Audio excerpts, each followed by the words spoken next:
రెండవది, ఈ ప్రతి ఒక్కళ్ళు కూడా ఎవరైతే బుద్ధిమాంద్యం ఉందో, చదువు రావడం లేదు, నా బుద్ధి చురుగ్గా లేదు అని ఎవరైతే బాధపడుతున్నారో అటువంటి వాళ్ళంతా శ్యామలమ్మ తల్లికి ఒక పువ్వు పెడితే చాలు.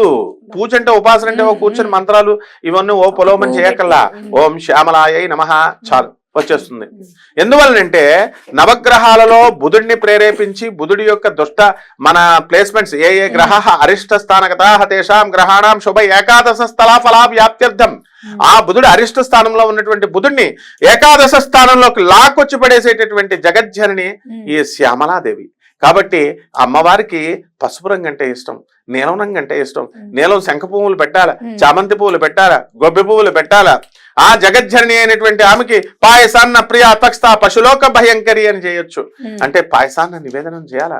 మరి ఇక్కడ శ్యామల అమ్మవారి అష్టోత్తరాలు చదవచ్చు, శ్యామల అమ్మవారి సహస్రనామాలు చదవచ్చు. జై జనని సుధా సముద్రాంత హర్జన్మని ద్వీప సంరూఢ బిల్వాటవీ మధ్య కల్పద్రుమ కల్పకాదంబ కాంతారవాస ప్రియే కృతి వాసప్రియే సాదర రబ్ద సంగీత సంభావనాలోల నీపస్రగా బద్ద చూళి సనాధత్రికే సానుమత్పుత్రికే అంటూ మనందరం సరస్వతి పుత్రులమైపోతాం. కాబట్టి లలితా సహస్రంతో కూడా ఈ అమ్మవారిని పూజ చేసుకోవచ్చు.